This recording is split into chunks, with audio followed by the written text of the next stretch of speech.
কারণ ঈশ্বর জগৎকে এমন প্রেম করিলেন যে আপনার একজাত পুত্রকে দান করিলেন, যেন যে কেহ তাহাতে বিশ্বাস করে সে বিনষ্ট না হয় কিন্তু অনন্ত জীবন পায়।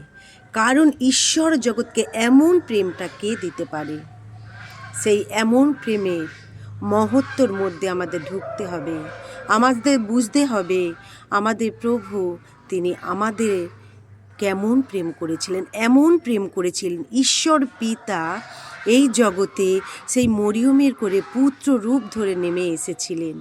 কত আশ্চর্যজনক! তিনি আমাদের ভালোবেসেছিলেন, এই পৃথিবীকে তিনি ভালোবেসেছিলেন, কত সুন্দর করে সাজিয়েছেন। তার পরিকল্পনা, তার ভাবনা চিন্তা একটু ভেবে দেখুন। আমি আপনি পরিকল্পনা করতে গিয়ে আমরা কত অসুখের মধ্যে পড়ে যাই, চিন্তা ভাবনায় ভেঙে পড়ি একটা সংসারকে গড়তে গেলে। কিন্তু আমাদের প্রভু এমন প্রেম করেছেন, তিনি নিজ পুত্ররূপে এই জগতে নেমে এসেছিলেন।